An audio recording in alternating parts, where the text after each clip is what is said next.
चैतन्य महाप्रभु जो है ये रहते थे नवद्वीप में। 24 साल तक चैतन्य महाप्रभु थे गृहस्थ। 1486 में जन्म हुआ, 1510 तक ये गृहस्थ थे। इनकी पहली पत्नी थी लक्ष्मी प्रिया, दूसरी पत्नी विष्णु प्रिया। तब इनके लंबे लंबे बाल थे और तब ये नवद्वीप में घूमा करते थे। अब नवद्वीप में बंगाल में घूमते थे। जब इनका सन्यास हुआ 1510 के बाद, तब सन्यास लेने के बाद ये मूव ऑन हुए जगन्नाथपुरी को। जगन्नाथपुरी मूव ऑन हुए और वहां पे अगले 24 साल रहे। यानी जीरो से, पैदा होने से लेके 24 साल तक रहे नवद्वीप में बंगाल में, और अगले 24 से लेके 48 साल तक रहे जगन्नाथपुरी में। 24 साल बंगाल, 24 साल ओडिशा। सिंपल, 24 साल बंगाल, 24 साल ओडिशा।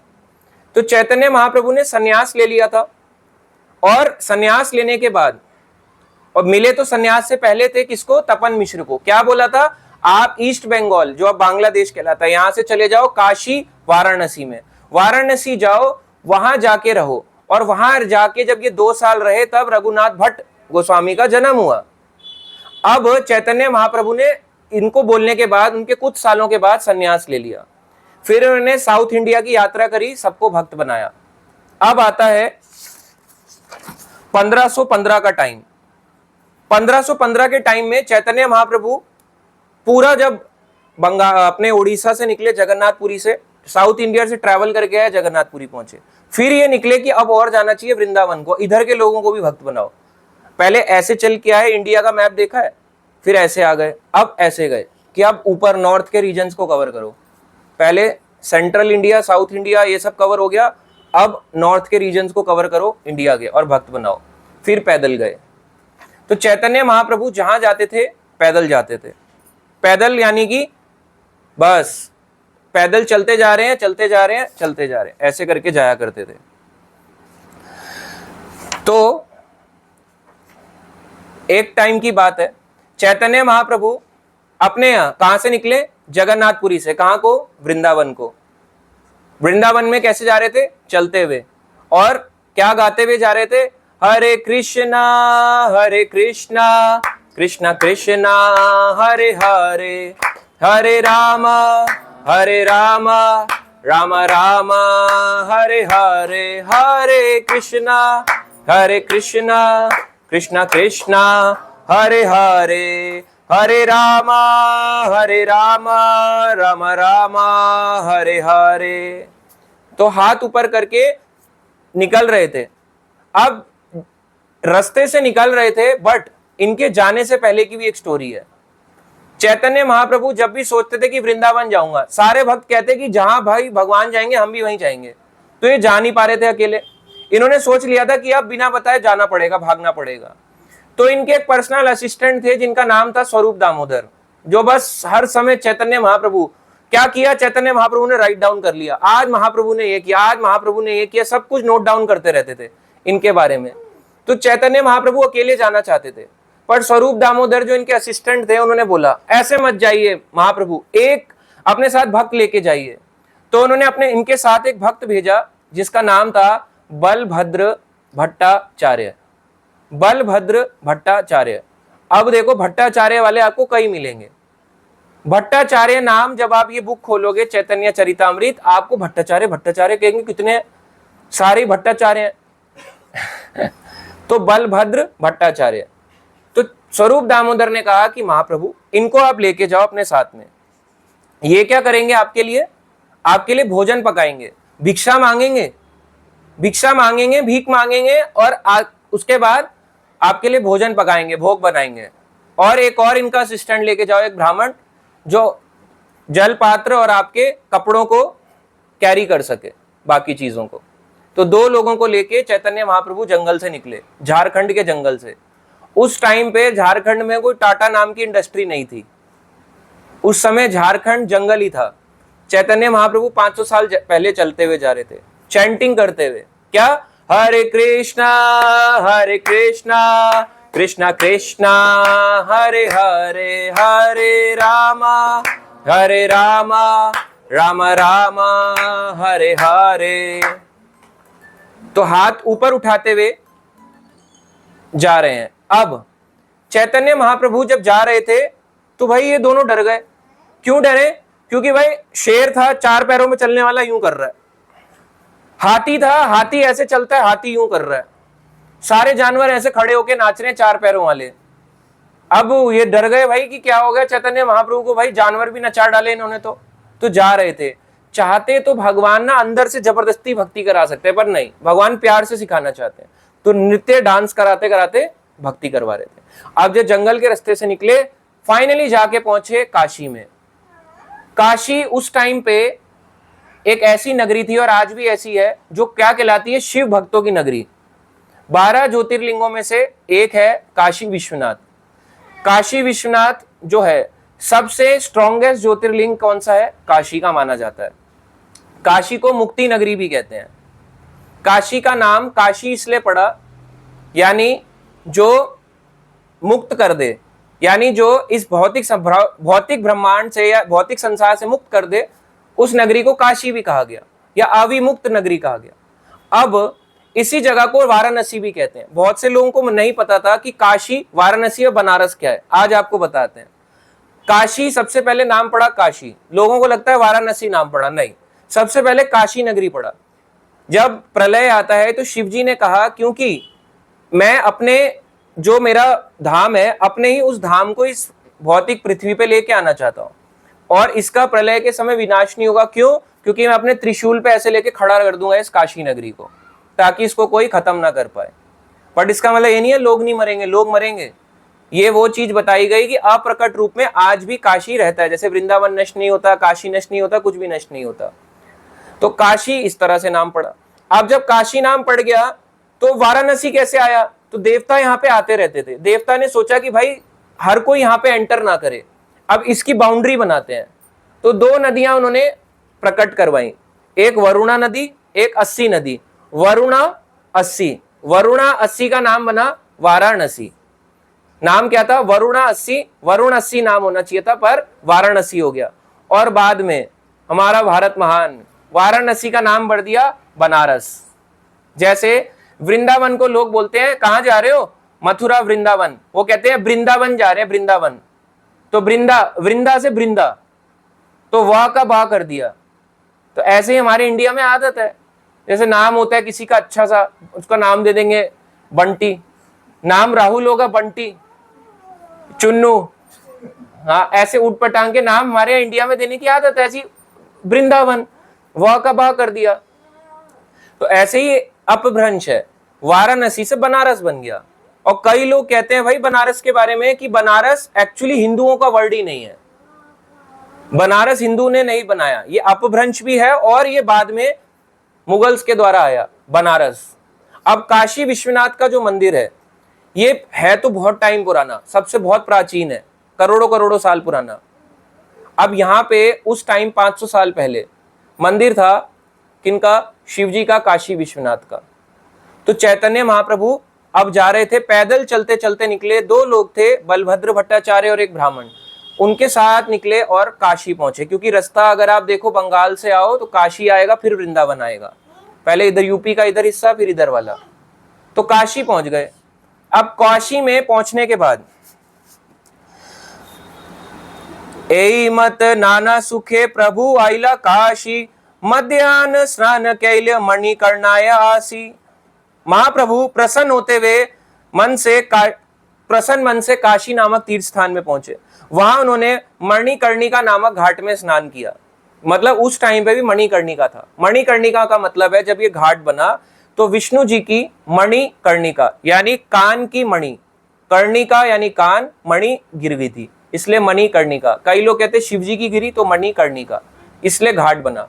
बाद में इस घाट पे बर्निंग घाट के नाम से हो गया कि वहां पे एक के बाद 24 घंटे 24/7 चिताएं जलती हैं। कहां पे?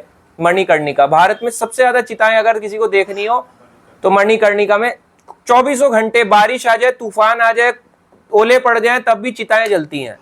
चिताओं को वहां पे कॉन्टिन्यूअसली चलता रहता है, एक के बाद एक लाइन लगी रहती है चिताओं की। और कई लोग तो ये भी लिख जाते हैं कि मैं मरूंगा तो यहीं मरूंगा, मणिकर्णिका में ले आना मेरे को, यहीं पे मेरे को अपना अंतिम संस्कार करवाना है। पहले से ही लाइन लगी हुई है, जो लोग हार मान चुके अपने जीवन से।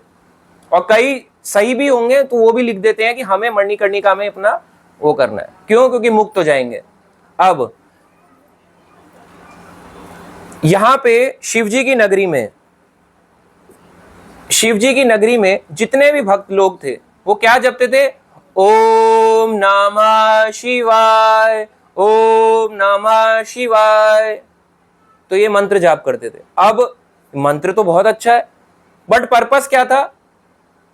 केवल कौन? भगवान शिव। और शिव किससे आए? निराकार। और हम लोग क्या हो जाएंगे? मरने के बाद हम नारायण स्वरूप हो जाएंगे और क्या हो जाएंगे? भगवान में ब्रह्मलीन, भगवान के अंदर जाके लीन हो जाएंगे। तो ये इनका पर्पस था कहां पे? काशी का, कि हम भगवान के अंदर लीन हो जाएंगे।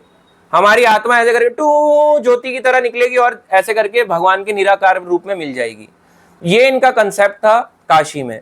तो चैतन्य महाप्रभु ने सोचा था भाई काशी तो होते हुए जाना ही है, वृंदावन तो पहुंच जाएंगे पर भाई काशी तो जाना ही जाना है। पर्पस इनका बहुत बड़ा था। इनको 3 भक्तों से मिलना था।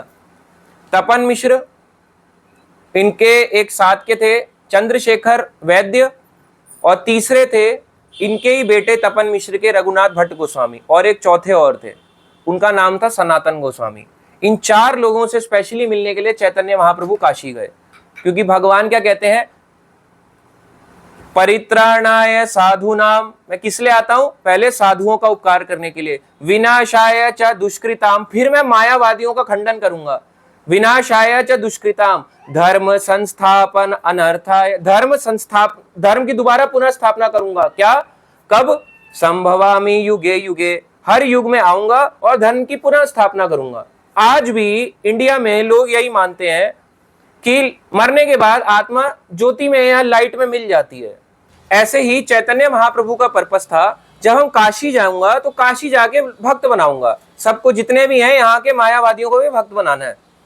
अच्छा, चैतन्य महाप्रभु किसी मायावादी से ज्यादा नहीं मिलते थे, केवल भक्त संग।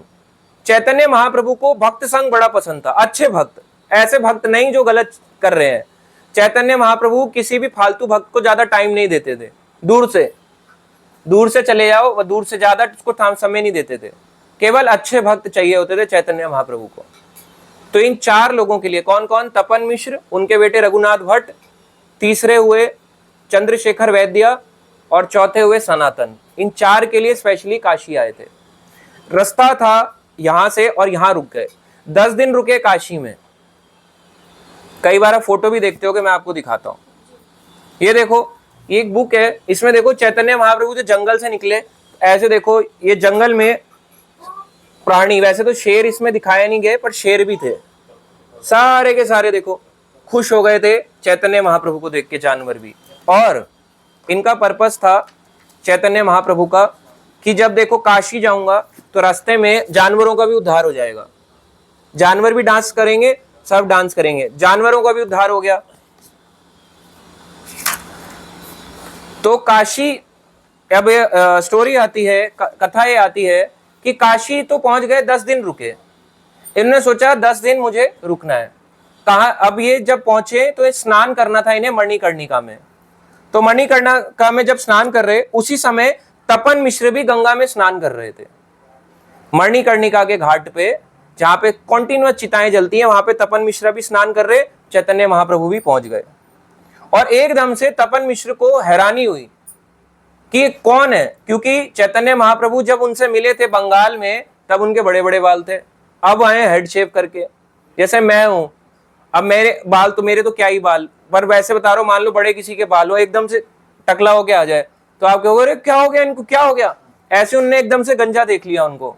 और उसके बाद ऐसा बोलना नहीं चाहिए, बट हैरानी तो होती है ना, उनके बिल्कुल बाल एकदम हेड शेव चैतन्य महाप्रभु के, और एकदम लाइट, एकदम जबरदस्त प्रकाश निकल रहा है। मणिकर्णिका में स्नान कर रहे थे, तो प्रभु को देख के बहुत आनंद से विभोर हो गए।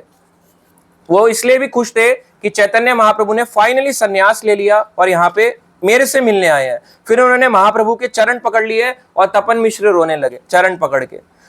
चैतन्य महाप्रभु ने उठाया और रघुनाथ भट्ट के फादर को आलिंगन किया, हक किया। आप कह रहे हो आप तो फादर की बात बता रहे हो, रघुनाथ भट्ट पे आओ ना सीधा। फादर की बात भी इसलिए बता रहे हैं कि बहुत इंपॉर्टेंट है। अब तपन मिश्र उसके बाद चैतन्य महाप्रभु को लेके कहां गए? प्रभु लंजा गेला विश्व ईश्वर दर्शने, तबे आसी देखे बिंदु माधव चरणे। उसके बाद तपन मिश्र ने कहा गंगा स्नान तो हो गया, अब क्या करना चाहिए?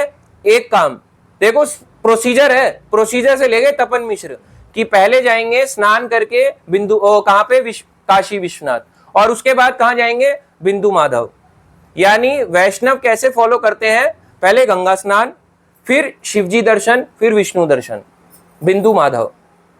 तो काशी विश्वनाथ का जो ज्योतिर्लिंग है, इसके पीछे एक छोटी सी बात बताता हूं, ये भी बड़ा इंटरेस्टिंग है। जो ज्ञानवापी आप कुंड देखते हो, वो शिवजी के एक रुद्र थे, ईशान रुद्र, उन्होंने ज्ञानवापी कुंड को स्थापित किया। कहां लिखा है? स्कंद पुराण स्कंद पुराण काशी खंड, वहां पे बात ज्ञानवापी की बात आती है। तो ज्ञानवापी ऑब्वियसली एक रुद्र द्वारा स्थापित किया गया था। क्यों? ताकि शिवजी का अभिषेक उसी कुंड से किया जाए, काशी विश्वनाथ जी का। अब जब औरंगजेब ने हमला किया काशी विश्वनाथ पे, ऑब्वियसली चैतन्य महाप्रभु के कुछ साल के बाद, 1600 सन कुछ का टाइम चल रहा था, तो जब औरंगजेब ने हमला किया, पहले हमलों में हार गया। किन से हारा? नागा साधु से। नागा साधु लड़ने आ गए त्रिशूल लेके और हरा दिया। अगली बार दोबारा औरंगजेब ने हमला किया। औरंगजेब ऐसा था, उसका एक ही पर्पस था कि मंदिरों को तोड़वा दो, पहले प्लेस ऑफ वर्शिप खत्म करो, तो ऑब्वियसली लोगों का इंटरेस्ट ही भक्ति से दूर खत्म हो जाएगा। तो औरंगजेब ने कहा कि भाई अब अटैक तो करने आए हैं, पर मंदिर को तोड़वाना ही सफिशिएंट नहीं है, तोड़वा के मस्जिद बनवाओ। तो उसने उस एरिया में मस्जिद बनवाई जहां पे ज्ञानवापी कुंड था। और ज्ञानवापी कुंड में जब कि काशी विश्वनाथ को कोई नुकसान ना पहुंचाए, वैसे भगवान को कोई नुकसान नहीं पहुंचा सकता, तो भक्त लेके काशी विश्वनाथ के शिवलिंग को ज्ञानवापी कुंड में चले गए। इसीलिए ज्ञानवापी कुंड को अब वहां पे है, जो ओरिजिनल काशी विश्वनाथ का शिवलिंग है वो ज्ञानवापी कुंड में है, और वहां पे जाके अब मुसलमान मुल्ले लोग जो है वो अपना पैर धोते हैं। ऐसे ही मक्केश्वर महादेव है, मक्का मदीना जिसको कहते हैं, मक्का मदीना में जाते हैं तो वहां पे अब मांस खाते हैं। कहां पे? मक्का में, जिसको हज यात्रा कहते हैं। और मैं पक्की बात है, अभी इसको देख के अभी वीडियो बन जाए तो वो भी लड़ने लगेंगे, बट रियलिटी यही है, मक्केश्वर महादेव है वो। वहीं से भाग के आई कौन? मक्का से शूर्पणखा, ऐसे जो नाक ढक के चलती है औरतें। तो ऐसे ये ज्ञानवापी कुंड था। अब ये ज्ञानवापी कुंड एक्चुअली हमारा है, ये कहते हैं हमारा है। क्यों? औरंगजेब ने बना दिया जी, तोड़ दो हिंदुओं के मंदिर, मस्जिद बना दो। आज भी तो ऐसे ही होता है, हिंदू बेचारे जब बन जाता है उसके बाद रोते हैं कई सालों के बाद, हाय हाय हमारा मंदिर नुकसान हो गया। तो अब लड़ रहे हैं बेचारे पागलों की तरह। पहले जिन्होंने लड़ा, कुर्बानियां दी, वो सब ऐसे। और औरंगजेब ने बिंदु माधव का मंदिर भी तोड़वाया। बिंदु माधव का बहुत बड़ा मंदिर था, उसको भी तोड़वा दिया औरंगजेब ने, उस पर ही मस्जिद खड़ी करवाई, बोले इस पे ही मस्जिद खड़ी करो। बिंदु माधव एक मंदिर है, काशी विश्वनाथ तो हो गया ज्योतिर्लिंग, बिंदु माधव एक मंदिर है। एक भक्त थे, उनका नाम था अग्निबिंदु। तो अग्निबिंदु के लिए भगवान नारायण, लक्ष्मी, विष्णु प्रकट हुए, तो उनको कृपा करी और उन्होंने बोला यहाँ मैं स्थापित होऊंगा, क्योंकि अग्निबिंदु ने कहा कि मैं चाहता हूं कि आप यहाँ के लोगों का उद्धार कीजिए। तो वहां पे भगवान जो है विष्णु एक विग्रह के रूप में प्रकट हो गए, विग्रह स्वरूप बन गए, और उनका नाम क्या कहलाया? अग्निबिंदु से बिंदु, और इधर लक्ष्मी के साथ आए थे तो माधव। माधव मतलब लक्ष्मी के पति, तो बिंदु माधव। और बाद में विंदु माधव का हो गया बिंदु माधव, वाह का वाह, वाराणसी पे बनारस, वृंदावन से वृंदावन, ऐसी वाह का वाह इंडिया में जैसे वर्ड्स बदलने की आदत है, तो वही चीज हुई। ऐसे ही ये बन गया बिंदु माधव। तो ऐसे स्नान करने के बाद मणिकर्णिका पे स्नान किया, गंगा में स्नान करने के बाद काशी विश्वनाथ, और फिर बिंदु माधव के दर्शन के लिए ले गए। और जहां जहां ले गए चैतन्य महाप्रभु ऐसे नहीं कर रहे थे ओम नमः शिवाय, ओम नमः शिवाय या हर हर महादेव। वो क्या करते थे चैतन्य महाप्रभु? हरि बोल हरे कृष्णा कृष्णा कृष्णा हरे हरे, हरे राम राम राम हरे हरे। तो हरे कृष्णा करते हुए दर्शन करने जाते थे हर जगह, जोर जोर से डांस करते हुए। अब आज भी काशी में जो है गढ़ है जो शिव भक्तों का है, वहां पे भक्त अब धीरे धीरे बढ़ गए, पर उस टाइम पे मायावाद का बहुत स्ट्रॉन्ग इन्फ्लुएंस था। उसका कारण ये था, मायावाद बहुत बड़ा है कंसेप्ट, अभी उस पे नहीं जाएंगे। शंकराचार्य का केवल इतना पर्पस था कि कलयुग में पशु बलि बहुत होती थी, तो भगवान बुद्ध है, भगवान बुद्ध ने कहा भाई हम वेदों को ही नहीं मानते, वेदों में लिखा है ना पशु बलि, हम वेद ही नहीं पढ़ेंगे, बैठ जाओ और क्या बोलो, ध्यान लगाओ बस। किसका लगाना है अभी ज्यादा इसमें क्लैरिटी उन्होंने इतनी ज्यादा नहीं दी, ध्यान लगाओ बट शांत हो जाओ। अब कई लोग जो थे वो अभी भी नहीं माने। तो शंकराचार्य ने कहा कि भाई लोगों ने तो शास्त्र भी नहीं पढ़ रहे और मांस भी खा रहे हैं, अब दोबारा से शास्त्रों को लेके आता हूं और अब लोगों का मांस छुड़वाता हूं। बट शंकराचार्य को भगवान कृष्ण ने क्या क्या मायावाद असत शास्त्रम प्रपन्नम बौद्धम उच्यते, बौद्ध धर्म को खत्म करो और असत्य शास्त्र, झूठी भाषा में शास्त्र लिखो जिसका नाम कहलाएगा मायावाद। शिवजी ने वो काम किया जो कोई भक्त नहीं कर सकता, बड़ा बड़ा कोई नहीं कर सकता। शिवजी भगवान के विस्तार भी हैं और एक तरह से भक्त भी हैं, परम वैष्णव भी हैं। शिवजी ने वो काम किया जो कोई नहीं कर सकता था। उस टाइम पे सनातन धर्म नष्ट हो गया था, तो शिवजी ने दोबारा से सनातन धर्म को स्थापित किया। उन्होंने भक्तों के लिए भक्ति मार्ग दिखाया और अभक्तों के लिए मायावाद दिखाया। और लोगों ने क्या पकड़ा? ऑब्वियसली हमारे इंडिया में क्या आसान है, अगर भक्ति अभी कर रहे हैं तो यहाँ पे जैसे आप देखते हो क्लास में लोग कम आते हैं। यहीं पे अभी मैं यहाँ पे कोई राग भजन गाऊंगा तो लोगों को अच्छा लगेगा, हरे कृष्णा, तो अभी लोग आ जाएंगे नाचने के लिए। और ये तो हरे कृष्णा है, अभी औरतों के लिए फेवरेट भजन गाओ, ये वाला पंडित जी वाला भजन, तो उनके लिए फेवरेट भजन गाओ, तब जाके क्राउड आता है। तो ये हमारे इंडिया की स्थिति है। तो ऐसे ही लोगों के लिए आसान तो वो भी नहीं था, बहुत कट्टर मार्ग था मायावाद का। आसान नहीं है, हम यहाँ नहीं सोएंगे, इसके घर का नहीं खाएंगे, बहुत कट्टरवाद मार्ग था। पर वैष्णविज्म और मुश्किल था, लोगों की बुद्धि उस समय इतनी काम नहीं करती थी।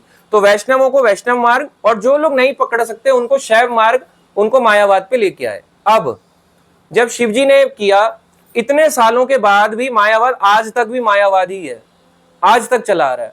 तो उस मायावाद में क्या था कि हम भ्रमलीन हो जाते हैं, मरने के बाद भ्रमलीन, 1008 भ्रमलीन बाबा, 108 बार भ्रमलीन, श्री श्री भ्रमलीन, भ्रम सबको भ्रमलीन। और कई लिखते हैं मेरे दादाजी भ्रमलीन हो गए, स्वर्ग के ऊपर थोड़ा सा पहुंच गए कि भ्रमलीन हो गए, अब फाइनली मेरे दादा भ्रमलीन हुए। पर भ्रमलीन भी भगवान का धाम नहीं है, वापस इस संसार में आना पड़ेगा। अब जब ये मार्ग दिखा दिया था इतने लोगों को, तो लोग भ्रमित चल रहे थे। कहां पे? काशी में। चैतन्य महाप्रभु किसी भी से भी नहीं मिलते थे, किसी भी मायावाद से नहीं मिलते थे, चले आते थे दूर से ही। तो चैतन्य महाप्रभु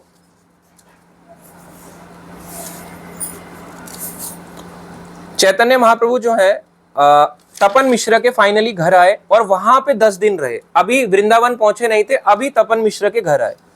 तो वहां पे चैतन्य महाप्रभु के चरण कमलों को तपन मिश्र ने धोया। जैसे आज के टाइम पे आते हैं तो किसी गुरु के कोई चरण कमल धोता है ना। वैसे तो सच बताऊं, देखो रियलिटी इस पे, कई लोग धो भी देते हैं और फिर कूड़े में डाल देते हैं। ऐसे भी चरण जबरदस्ती क्यों धोने? इसलिए आपने देखा होगा, क्योंकि देखो किसी को चरण धुलाने में मजा नहीं आ रहा है। आजकल ऐसा होता है, आपने देखा होगा बड़े बड़े महाराज जो होते हैं वो सॉक्स पहन के चलते हैं। महाराज आपके चरण कमल धोने हैं।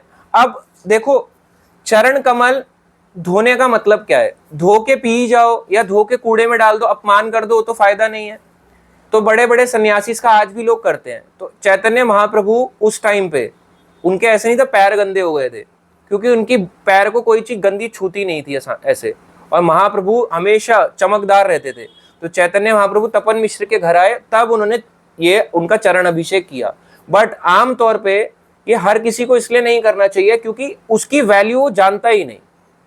अगर वो इतने स्तर पे पहुंच गया कि हाँ चैतन्य चरितामृत पढ़ ली, हाँ मेरे गुरुजी का चरण गंदा है, अच्छा है तो मैं कैसे भी पी जाऊंगा, और गुरु के चरण में मिट्टी है मैं नहीं पी रहा, फिर क्या फायदा बताओ। इसलिए ऐसे काम नहीं करने चाहिए। इसके इस्कॉन में भी उनको भी पता है बेचारे सन्यासी को, मूर्ख है, अगर ऐसे ही मैं चल के आ गया कहेगा आपका चरण गंदा है मैं नहीं पी रहा, तो इसलिए वो बेचारे सॉक्स पहन के आते हैं यहाँ तक,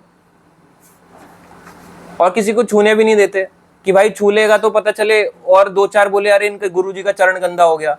तो इसलिए ऐसा करना पड़ता है। तो कई लोग पूछते सॉक्स क्यों पहनते हो? इसलिए पहनते हैं क्योंकि बहुत महामूर्ख हमारे यहाँ के एक से एक है। लोग इस पे भी मेरे को बहुत क्रिटिसाइज करते हैं, क्या बोलते हो उठपटांग। अरे भाई रियलिटी बोल रहा हूँ। वो डायरेक्ट नहीं आ सकते क्या? गर्मियों में भी उनको सॉक्स पहननी पड़ रही है, क्यों? हम जैसे पागलों की वजह से चरण धोने। अरे भाई जबरदस्ती धोने, आप इंस्ट्रक्शन लो ना। पानी पीने, आपको चरण धोने, आपके लिए वो पानी है, ठीक है।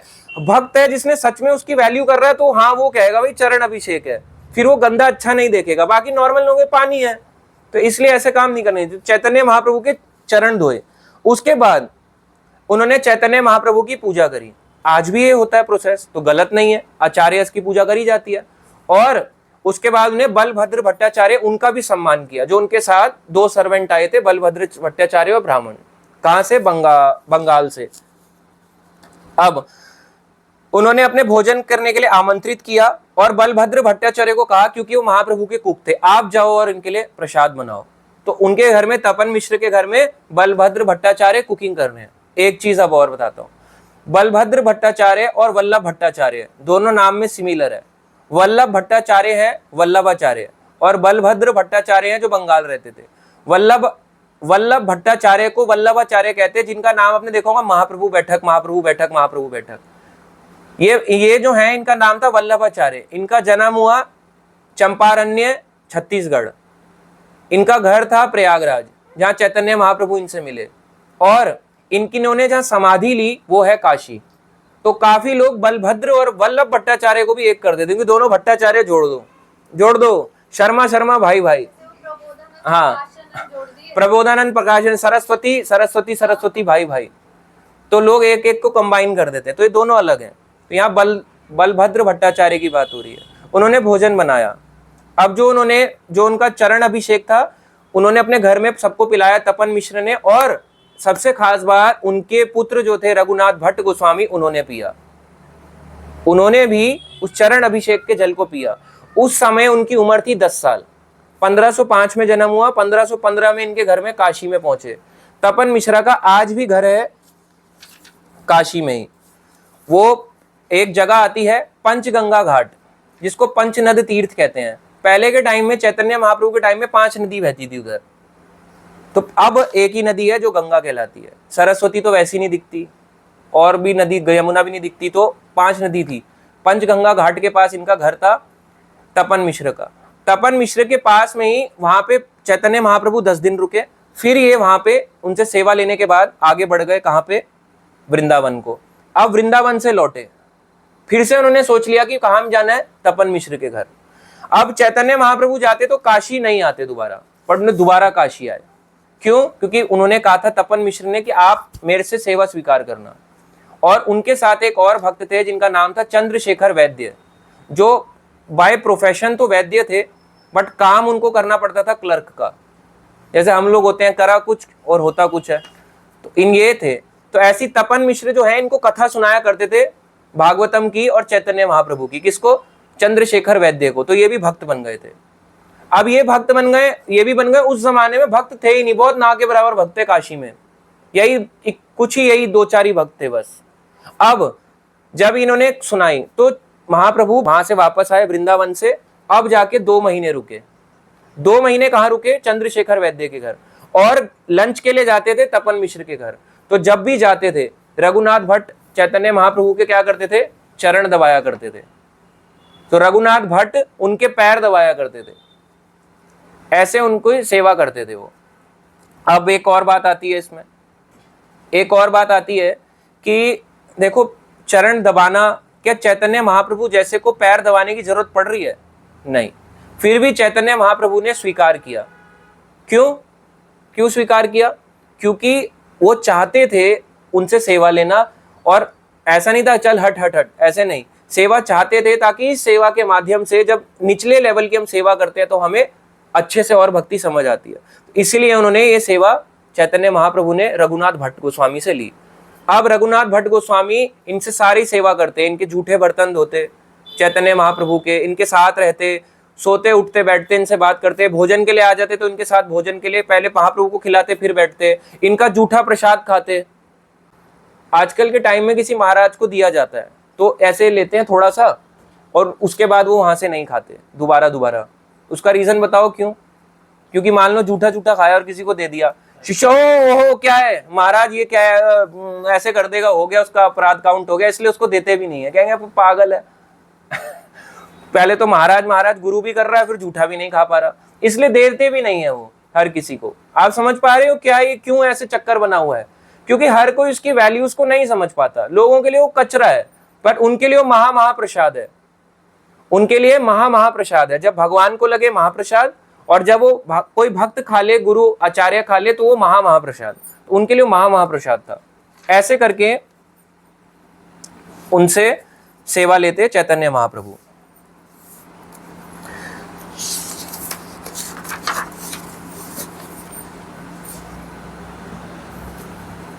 और अब आता है, तो चैतन्य महाप्रभु ने उनके जूठे बर्तन मांजे, पांव दबाए, ऐसी तरह की हुई। और चैतन्य महाप्रभु ने इनको खूब शिक्षाएं दी। जो भी हम शिक्षाएं सुनते हैं, लेते हैं, तो चैतन्य महाप्रभु ने करीब पहले 10 दिन दी, फिर वापस लौट के 2 महीने तक इनको शिक्षा दी।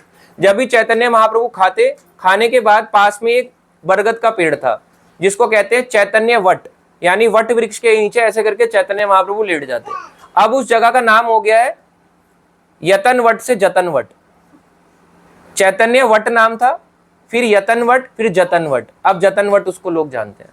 मतलब इतना बदल गया है टाइम। प्रभुपाद जी कहते हैं कि आजकल के टाइम में चंद्रशेखर वैद्य के नाम का कोई घर आपको नहीं पता चलेगा एग्जैक्टली कहाँ है। तपन मिश्रा का भी नहीं पता, बट आने वाले टाइम में भी कुछ टाइम पहले भक्तों ने बताया कि यही तपन मिश्र का घर था काशी में। बहुत ही अब पुराना खंडर हो चुका है, पहले उस टाइम पे खंडर नहीं था, तो वो अब खंडर हो चुका है एरिया। तो चैतन्य महाप्रभु का एक्चुअल पर्पस अब बताते हैं काशी का। चैतन्य महाप्रभु को सन्यास भी नहीं लेना था, एक ही कारण था सन्यास लेने का, क्या? मायावादियों को भक्त और कोई नहीं बना सकता भाई। मुसलमान भी मान जाए, मुसलमान तो वैसे ही बिलीव नहीं करता, चाहे लंबे बाल वाला हो या हेड शेव हो, उनके लिए तो वैसे ही ज्ञान मैटर नहीं करता। बट जो लोग भटक गए हैं, हिंदू होके भी मार्ग भटक गए हैं, उन हिंदुओं को वापस कैसे खींच के लाए? तो पहले के टाइम में आज भी जो सन्यास ले लेता है, लोग उसकी ज्यादा इज्जत करते हैं। कोई व्हाइट में आए साइड और एकदम से कोई ऑरेंज में आ जाए सन्यासी, इसका मतलब जय कर देंगे। इसका मतलब रियलिटी सच्चाई है कि उनके लिए व्हाइट कपड़ा नीचा है, ऑरेंज स्तर ऊंचा है। तो चैतन्य महाप्रभु ने इसीलिए सन्यास लिया, कहां पे? बंगाल में कटवा जिले में, ताकि मायावादियों को भक्त बनाए।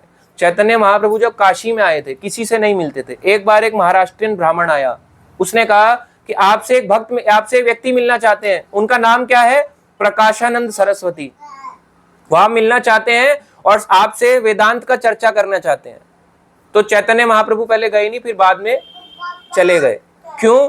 क्योंकि तपन मिश्र चंद्रशेखर वैद्य कहते हैं कि महाप्रभु यहाँ पे कोई भक्त नहीं है, कोई भक्त नहीं है यहाँ पे। हम नहीं, यहाँ पे हम जहाँ भी जाते हैं, हमारे बात को कोई नहीं मानता है। तो चैतन्य महाप्रभु ने सोच लिया भाई भक्त बनाऊंगा। इसीलिए चैतन्य महाप्रभु ने प्रकाशानंद सरस्वती और सारे के सारे मायावाद आसपास घिरे हुए थे, तो उनको बोला वेदांत के बारे में बताओ, क्या जानते हो? चैतन्य महाप्रभु से क्वेश्चन करने लगे। चैतन्य महाप्रभु चुपचाप बैठे रहे बहुत देर तक। उसके बाद उन्हें एक ही चीज बोला, मेरे गुरु ने कहा है तुम महामूर्ख हो, तुम्हें कुछ नहीं आता। गुरु मेरो मूर्ख देखी करीला शासन। गुरु ने कहा मूर्ख हो, मेरी बात मानो। उनके गुरु कौन थे? ईश्वरपुरी। क्या बोलो कि केवल तुम अभी मूर्ख हो, तुम वेदांत के बारे में नहीं जा सकते। क्या करना है तुम्हें? बस हरे कृष्णा कृष्णा कृष्णा हरे हरे, हरे राम राम राम हरे हरे। कि मूर्ख लोगों के लिए तो वैसे भी वेदांत, मूर्ख लोग क्या पढ़ेंगे? तुम मूर्खों की कैटेगरी में आते हो। उन्हें बोला तुमसे हरे कृष्णा करो। तो उन्हें चैतन्य महाप्रभु बैठ गए, बोलते रहे। उसके बाद उन्होंने खंडन करना शुरू किया। जो समझदार होगा बहुत देर तक सुनता, हाँ बोलो, उसके बाद बोलना शुरू किया चैतन्य महाप्रभु ने। तो चैतन्य महाप्रभु ने जब बोला, प्रकाशानंद सरस्वती और जितने भी भक्त थे वो सारे के सारे क्या जपने लग गए? ओम नमः शिवाय से हरे कृष्णा कृष्णा कृष्णा हरे हरे, हरे राम राम राम हरे हरे। और एक और लीला हुई थी पता, काशी में भगवान कृष्ण के टाइम पे भी एक व्यक्ति था जिसका नाम था पौंड्रक। नकली सुदर्शन लेके चलता था ऐसे करके। 4 हाथ ले लिए थे शिवजी से वरदान पाके, 4 हाथ कर दो। 4 हाथ कर दिए, एक पे शंख चक्र गदा और कमल ऐसे लेके चलता था। कमल लेके चल रहा है और गदा लेके ऐसे आता था, भगवान को कहता मैं भगवान हूं। और स्पेशली भगवान को चिट्ठी लेके भेजी थी। क्या बोले? तुम जो है अपना ढोंगपन त्याग दो। द्वारका में चिट्ठी भिजवा, एक मैसेंजर भेजा, बोले अपना ढोंगपन त्याग दो, क्या करो? मैं ही असली वो हूं और तुम अपना सारा नकलीपन त्याग दो, अपना सुदर्शन मुझे दे दो, सब दे दो। उसका नाम था पौंड्रक। कहा? और उसका बेस्ट फ्रेंड कौन था? काशी का राजा। और ऐसे ही भगवान ने उन पौंड्रक का भी उद्धार किया। इससे एक चीज समझ आती है कि ज्यादातर जो शिव भक्त होते हैं वो खुद को ही भगवान माने बैठते हैं। शिव भक्त ज्यादातर खुद को ही भगवान। हम कौन सी बात कर रहे हैं? हम उन अच्छे भक्तों की बात नहीं कर रहे जो शिव जी को वैष्णव मानते हैं, भगवान भी मानते हैं, वैष्णव भी मानते हैं और उनसे भक्ति मांगते हैं। बट ज्यादातर लोग कहते हैं हम ही शिवा शिवा शिवा, अहम ब्रह्म अस्मि, मैं ही ब्रह्म हूं, मैं ही वही हूं, अहम शिव अस्मि, है ना, मैं ही शिव हूं, मैं ही वो हूं। और उसके बाद खुद ही क्या करते हैं, जटा बांध लेते हैं, भस्म लगा लेते हैं अपने शरीर पे। वो गलत नहीं है पूरी तरह से, बट उनको भक्त बनाना मुश्किल है, क्योंकि वो एक ऐसे मार्ग पे चल पड़े हैं, क्योंकि वो कहते तो हिंदू ही हैं, बट उनको वापस लेके आना बहुत टफ हो गया। इसीलिए आज के टाइम तक भी भगवान कृष्ण ने भी उद्धार किया पौंड्रक का, काशीराज का, चैतन्य महाप्रभु ने प्रकाशानंद सरस्वती और मायावादियों का उद्धार किया, और तब जाके वो भी भक्त बन गए, और तब से काशी में भक्त दिखाई देने लगते। और उसके बाद से प्रभुपाद जी की कृपा के कारण आज वहां पे इस्कॉन भी है, और आज वहां पे हरे कृष्णा जपने वाले बहुत से लोग भी हैं, और यहाँ तक कि बहुत से हरे कृष्णा वाले जपने वाले भी अब काशी जाते हैं और क्या बोलते हैं, हरे कृष्णा कृष्णा कृष्णा हरे हरे, हरे राम राम राम हरे हरे। अब इसमें एक चीज समझने की, लास्ट बता रहा हूं। कोई लोग कहते हैं ओम नमः शिवाय गलत है क्या, क्या गलती है इसमें, गलत है क्या? नहीं, देखो गलत कुछ नहीं होता। ओम नमः शिवाय जपा, क्या पर्पस क्या है? शिव जी अपने लोक में बुला लेंगे। चलो शिव जी का लोक के बारे में जानते हैं। कैलाश में, वहां पे आपने देखे होंगे कैलाश में यक्ष रहते हैं, है ना, भूत प्रेत रहते हैं। तो आप शिव जी का ओम नमः शिवाय जप के जाते तो उनके साथ रहना चाहते हो, तो भाई रहना भी वैसी पड़ेगा भूत प्रेत बन के। तो भगवान शिव क्या चाहते हैं कि हमें उठा के अपने से ऊपर भगवान विष्णु वैकुंठ भेजें या गोलोक भेजें, मगर हम क्या चाहते हैं, भूत प्रेत बन के बैठे रहें, शिव का गण बन के घूमते रहें। इसीलिए शिव जी जो है, ऐसे शिव जी मायावादियों के लिए अलग मार्ग देते हैं और भक्तों के लिए अलग मार्ग देते हैं, दोनों को अलग अलग तरीका है। हम शिव जी के काशी विश्वनाथ जाते हैं, क्यों? क्योंकि चैतन्य महाप्रभु गए। हम चैतन्य महाप्रभु के कारण ही अलग अलग ज्योतिर्लिंगों में जाते हैं। तो ज्योतिर्लिंग जाने से कोई भक्त अभक्त नहीं हो जाता। तो काफी लोग कहते हैं हम तो बस राम कृष्ण के होलिए, अब नहीं जाते हम शिव जी के उसमें। गलत है। शिव जी के उसमें धाम में क्यों नहीं जाते? जब सोचो चैतन्य महाप्रभु जा रहे हैं, प्रभुपाद जी जा रहे हैं, गोस्वामी जा रहे हैं, तो हम क्यों नहीं? इसलिए हम शिव जी को भगवान और परम वैष्णव दोनों मानते हैं। ये चीज है, ये डिफरेंस आता है उनके उसमें। अब महाप्रभु से इनको परम कृपा प्राप्त हुई, किसको? रघुनाथ भट्ट गोस्वामी को। तो इनके यहाँ पे पहले 10 दिन रहे, फिर वापस लौट के 2 महीने रहे। तो इसका मतलब अच्छी खासी कृपा हो गई। अब इन पे कृपा करने के बाद आगे ये बढ़ रहे थे, गिर पड़े और बोले कि हमें भी अपने साथ ले चलो बंगाल, वहां पे जगन्नाथपुरी को ले चलो। चैतन्य महाप्रभु ने रघुनाथ भट्ट को कहा कि नहीं, तुम्हें अभी मेरे साथ नहीं आना। कई लोग कहते हैं ना, जैसे इस्कॉन में ऐसी, अरे बच्चों को भटका देते हैं, बच्चों को पागल बना देते हैं। तो चैतन्य महाप्रभु का ना, नहीं अभी नहीं आना, अभी तुम्हारे माता पिता हैं, माता पिता की सेवा करो। करंटली जब तक तुम्हारे माता पिता है, माता पिता की सेवा करो। कभी कभी जगन्नाथपुरी मेरे से मिलने आ जाना, मैं वहीं पे तुम्हें मिलूंगा। और उन्होंने कहा कि अब मैं नीलाचल जा रहा हूं, जगन्नाथपुरी को वापस जा रहा हूं। कुछ दिनों के बाद जब चैतन्य महाप्रभु चले गए, फाइनली रूप गोस्वामी, सनातन, अनुपम, ये लोग भी पहुंचे काशी में। रघुनाथ भट्ट ने इनसे भी शिक्षा ली, तब जाके इनसे शिक्षा ली, और शिक्षा लेने के बाद ये और भक्ति में ऊंचे स्तर पे बन गए। और फिर इनको यही रहता था कि कब वो दिन आएगा जब मैं यहां से छोड़ के कहां जाऊंगा, जगन्नाथपुरी, चैतन्य महाप्रभु से मिलूंगा, और फाइनली चैतन्य महाप्रभु से मिलके कहां जाऊंगा, वृंदावन। क्योंकि क्या कार्य था, वृंदावन जाओ, भगवान की लीला स्थलियों की खोज करो। और इनका एक विग्रह था, क्या? भागवतम। चैतन्य महाप्रभु ने कहा आपको एक ही चीज की सेवा करनी है, भागवतम। विग्रह तो बन जाएंगे, बट विग्रह मतलब प्रकट हो जाएंगे, बट भागवतम का प्रचार कौन करेगा? तो आप भागवतम का प्रचार करो, भागवतम ही आपका साक्षात भगवान है। इसलिए इन्होंने भागवतम को साक्षात विग्रह बना के दिखाया।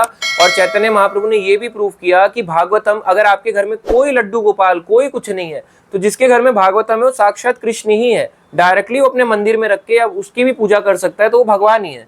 ऐसे चैतन्य महाप्रभु के रहने के बाद रघुनाथ भट्ट भक्त बने, रूप सनातन गोस्वामी से भी मिले, और उसके बाद फाइनली ये आगे मार्ग पे बढ़े जगन्नाथपुरी को। तो ये थी रघुनाथ भट्ट गोस्वामी की कथा।